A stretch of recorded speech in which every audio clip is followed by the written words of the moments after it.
Good afternoon. As I stand here today, I'm filled with pride and gratitude for how far we've come as a community. 5 years ago, we made a collective commitment to deepen our understanding of race and equity, not as a one-time initiative, but as a long-term journey toward becoming a more racially conscious, inclusive, and just district. Today, 75% of our students are students of color, and 35% identify as Hispanic. So what began as conversations about equity has evolved into a shared movement, one that integrates the personal and interpersonal into what we do operationally.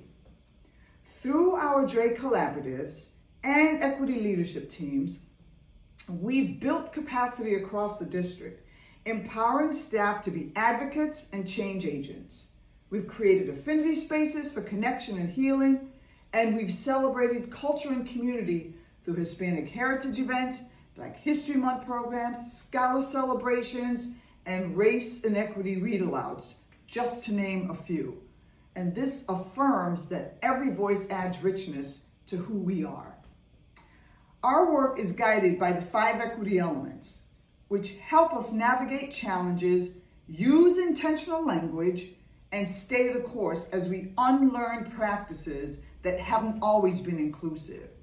We're not the same district we were 5 years ago, and we still have work to do.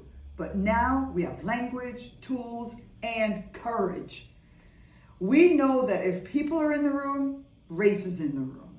So let's continue to use our toolkit and framework to illuminate that truth, to make it something righteous and liberating. We've also seen a real mindset shift. More staff are talking openly about race, and we've taken intentional steps to increase representation because we know that matters. As we enter the next phase of our equity journey, we'll center data as a mirror, using it not just to measure outcomes, but to guide the adult practices that disrupt inequities. It's not about numbers alone, it's about the stories behind them, the students and staff whose experiences call us to do better.